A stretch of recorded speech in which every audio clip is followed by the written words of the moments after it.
trying to go quick because my camera's gonna die. Hey guys, welcome back to my channel. Today I'm gonna be doing a book recommendations tag that Steph Bohr originally put together.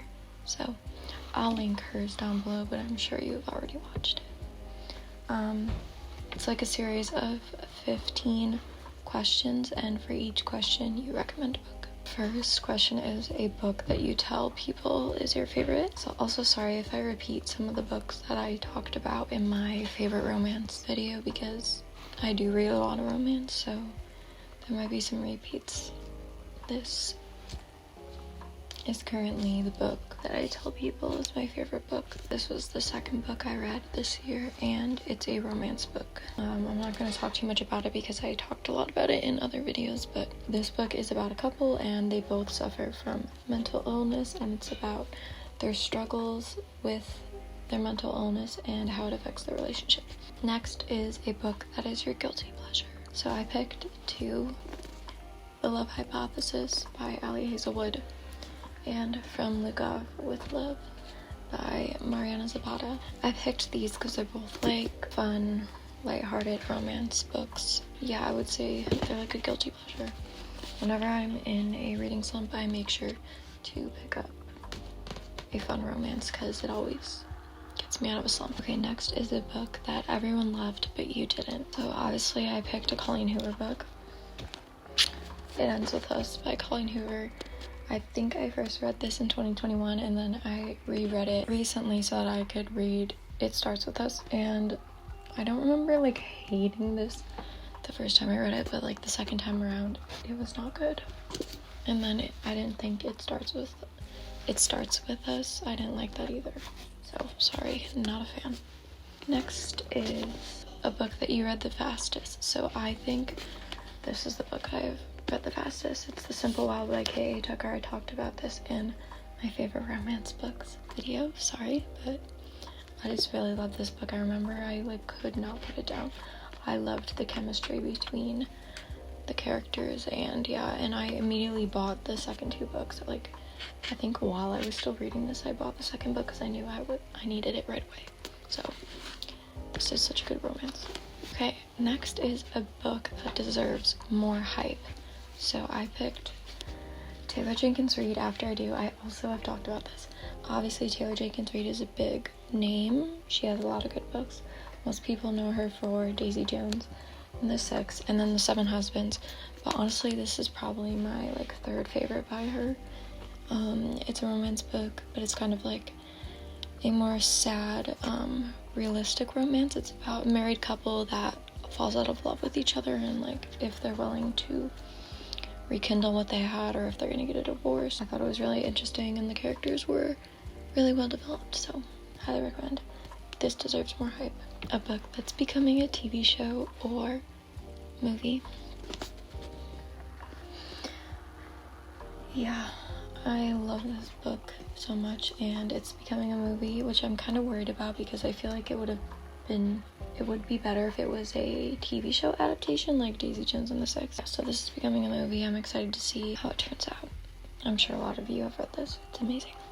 My stack of books just filled up. A book that you reread the most.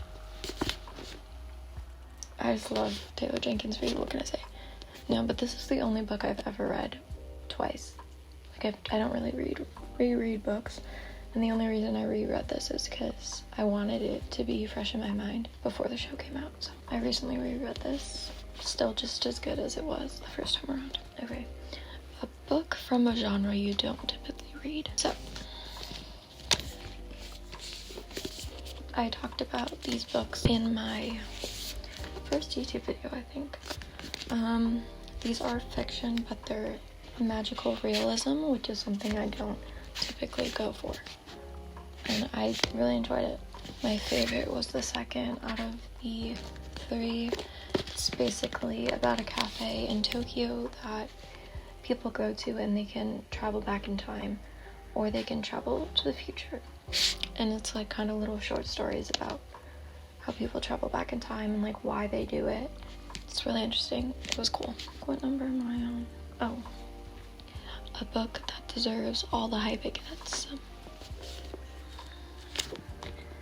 This is Everything I Know About Love by Dolly Alderton. Anyways, this deserves all the hype it gets. I think Steph talked about this in her video, and I think that's how I found out about this book. But so this is a memoir. It's something I don't typically read, but this is so good. And I guess it's on Peacock. I should watch that. Yeah, this is really good. A lot of people talk about it. If you've never read any memoirs, this is what I would recommend to read, because I loved it. I couldn't put it down. It almost felt like fiction because her life is just that interesting. So a book that you usually recommend to, I guess, people that don't typically read, I guess I would say these two. If this is books I usually recommend to people that don't typically read and they don't know where to get started. Her books are just great. They're well developed. The plots are always so strong. The characters are so lovable. Okay, but for real, anything that Taylor Jenkins read, just because she's amazing at writing fiction. I think I would recommend this one more over this one, just because I just like the style that it's written in, the interview style. Next is a book that has your favorite characters in it. Normal People. I honestly can't remember. Okay, this is kind of fake of me, but I can't really remember if I loved this book. But I did read it. I liked it. And then I watched the show, and the show completely I can't describe what that show made me feel. I love Connell and Marianne. A lot of people love or hate this book, but I just love Connell and Marianne. What can I say? I have another option just cause.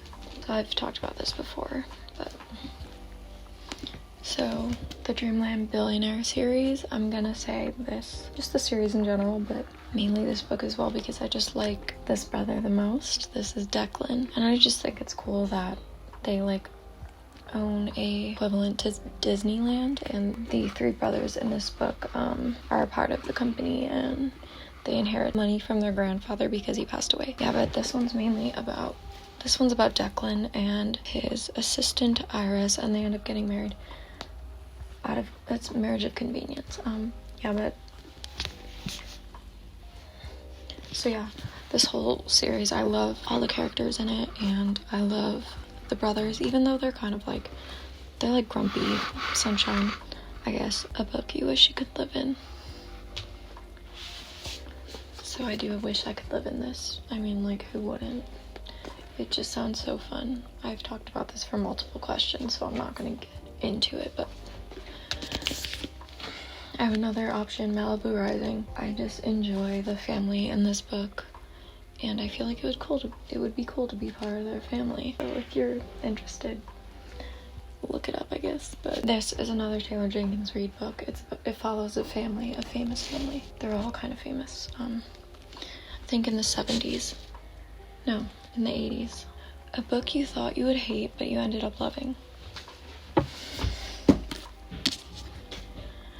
Beautiful World, Where Are You by Sally Rooney. So I remember I enjoyed Normal People, then I read Conversations with Friends, and I think I liked that one too.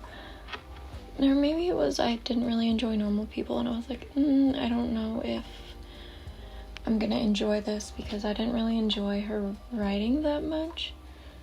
But then I read Conversations with Friends and I was like, okay, this is good. So I picked this up, and I didn't think I was gonna like it, but I absolutely love this book. It's about a group of friends and their relationship with each other, and yeah, I don't know, I really enjoyed it. I really enjoyed the characters in this book. So yeah, this is a book I thought I wouldn't like that much, but I did. Next question is a book that made you cry. So I feel like it's really hard for me to cry.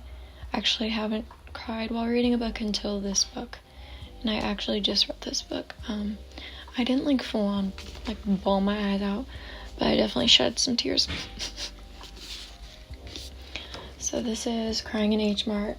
This is a memoir about the artist Japanese Breakfast, and it's mainly about her relationship with her mother and her mother ends up suddenly getting cancer and passing away. So yeah, this definitely made me cry. It was really sad, but it was written really well, and I gave this 5 stars. Yeah, this made me cry. So if you want to cry. Okay, last one. A book that you wish you could read again for the first time. This is kind of cheating because I've already talked about this, but like, this truly is like one of the first books that I've read that I immediately like wanted to reread it. Like, I finished it, closed the book, and I was like, I want to reread this right now. Would you look at that? Alone with You in the Ether. This book is beautiful. Like, not only are the characters like so good, but just like the message behind it, and also the writing. The writing is like amazing. It's almost like lyrical. This is a perfect book. So if I could reread any book right now for the first time, it would be this. This is the outro. Thank you guys so much for watching. I hope you like this little tag. Thanks to Steph Bohr for coming up with this. If you want to do the tag, I'll leave the questions in the description. But yeah, I hope you got some recommendations out of this video. If you end up reading any of these books, let me know if you enjoy them. But yeah, my next video is gonna be my March reading wrap up. Yeah, but that's it. Thank you guys so much for watching. I hope you have a good day or night. See you in my next video.